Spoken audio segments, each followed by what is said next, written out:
ఇలా దానం నాగేందర్ గారు మాట్లాడింది స్టేట్మెంట్ ఆంధ్రజ్యోతిలో నేను చూసిన. బీఆర్ఎస్ పార్టీ అట బిచ్చగాలన్నమాట. మిస్టర్ దానం నాగేందర్ సాబ్, బిచ్చగానివి నువ్వు, అది మేమన్నే. మీ ముఖ్యమంత్రి నువ్వు బిచ్చగానివి దివాన్ షా బార్ దగ్గర బీడీలు అమ్ముకుంటున్నావు అని అన్నది మీ ముఖ్యమంత్రి రేవంత్ రెడ్డి గారు. దానం నాగేందర్ పంచగుట్ట చౌరస్తల దివాన్షి దగ్గర బీడీలు అమ్మేటోడు. బిచ్చగాను అనేది నువ్వు, మేం కాదు కదా. పూటకో పార్టీ పూటకో మాట ఉండేటోనివి నువ్వు కదా.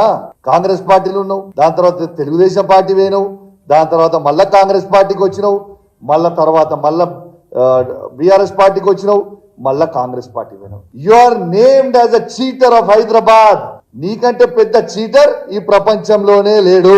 ఫ్రస్ట్రేషన్ లో మాట్లాడుతా ఉన్నావు. మొన్న ఈ పార్టీలో చీట్ చేసి పోయి కాంగ్రెస్ పార్టీ నుంచి సికింద్రాబాద్ పార్లమెంట్ గా చేస్తే ప్రజలు నీకు బుద్ధి చెప్పిర్రు.